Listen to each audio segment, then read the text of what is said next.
Have you ever thought about gardening, but you've either never got around to it, or you started and just wanted to do more?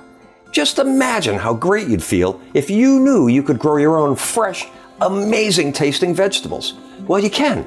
It's easier than you think, and I can help. Hey, it's Brian with Wicked Smart Gardening. I chose the name so that you'd know I'm based in Boston. It doesn't matter if you've never grown anything before, or if you're an experienced gardener.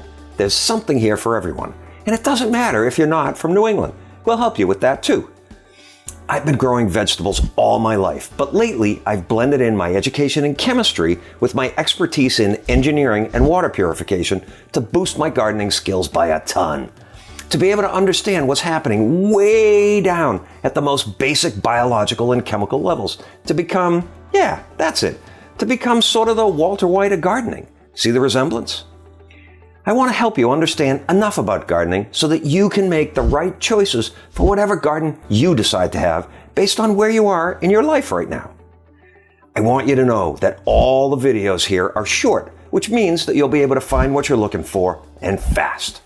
Content is organized into 4 basic areas: a month-by-month guide, a getting started section, by gardening topic, and finally by vegetable. There is so much I have to share with you, so please check out some of our other videos while you're here. More are on the way all the time. And hey, if you like what you see, feel free to subscribe. If there's something that you don't see that you'd like to see, shoot us a comment. Don't settle for store-bought veggies when you can do way better yourself. Grow your own with Wicked Smart Gardening. Just imagine how you'll feel eating your very own tasty homegrown vegetables. You'll be the envy of everyone, and they'll all start asking you for advice. Thanks for tuning in, and welcome to Wicked Smart Gardening.